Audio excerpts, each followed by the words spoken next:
Well, thank you for allowing me some time to speak on my amendment. It really gets to the issue we're talking about here in terms of the 529 language. We all understand the importance of financial security for retirees. That's why I was really pleased to see this bipartisan effort on this bill. The Secure Act does a lot of things to improve retirement benefits and retirement system for Americans. It provides access to multiple employer and pooled employer retirement plans to a variety of tax credits. By increasing the age, the distributions must be taken out, allows people to continue to save. Some of us will save money well into our 70s. Increases eligible savings and allowing for new child and adoption savings for parents that adopt. That's a personal thing for me. My spouse and I adopted our now 9-year-old 7 years ago from Russia. I can tell you the cost of adoption, either domestically or overseas, is significant, and for many families is an incredible burden. So allowing them that option to do something that frankly is a positive thing, is good for society and good for families, is a wonderful thing. As the co-chair of the Congressional Caucus on Education, Innovation, and Opportunity, it used to be called school choice, but that's not all it is. I was happy to see the bill expand 529 allowable use of funds. Supplemental curriculum materials would be allowed. Online tuition services, dual enrollment opportunities, educational therapies for students with disabilities. Not just homeschooling. While I appreciate that's a good handle for it, it's easy to describe that way, it's far from the only purpose of that language.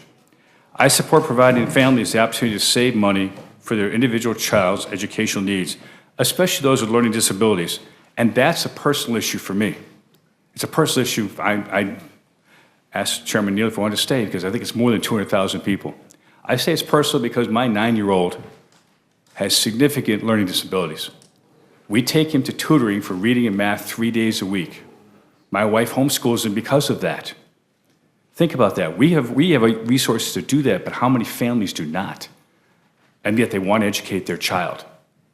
He goes to tutoring 3 days a week, 2.5 hours a day, just for that. You can imagine what that is. He's 9 years old, and he can't read yet. He's not alone, and you all know that.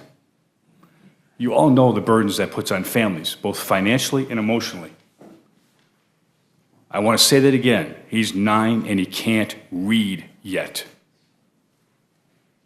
He has apraxia. He has speech disabilities. I can go through the list. And we know among the people that you serve, you have other constituents with the same problem. This gives them an option. Why are we taking that away? I don't understand that. The committee of jurisdiction approved the language without so much as a concern at the time. I've stated on numerous occasions, school choice is not about public versus private education. It's about choice for a parent to do what's best for their children with whatever resources they can gather together to help their child.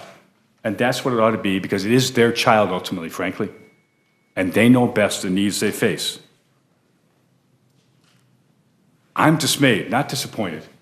We've used disappointed. I'm sorry, I'm dismayed that because some groups would be concerned, would complain about this one line, this one section of the bill, that it would be so quickly taken out rather than have debate on the floor. If there are members that are concerned about it being some form of threat to public education, then let's have that discussion on the floor. Let's have a vote on the floor, Mr. Chairman. And with all due respect, MTRs are viewed as adversarial. This should not be adversarial. This is about children. It's about educational resources for those children. It's about supporting families trying to find any way they can to support their children, if it means taking the risk of taking money out of retirement to do so. So why are we penalizing them in doing that? I'm simply asking the committee for a simple vote on the floor to allow this language to remain, to change the manager's amendment, to remove what the chairman has done to delete that out of the bill. If in fact, the majority of the members that you expressed, Chairman Neal expressed some concern about, feel they do not believe it's an appropriate use of retirement income, I want them to stand up, go to the box, and take a vote and be counted.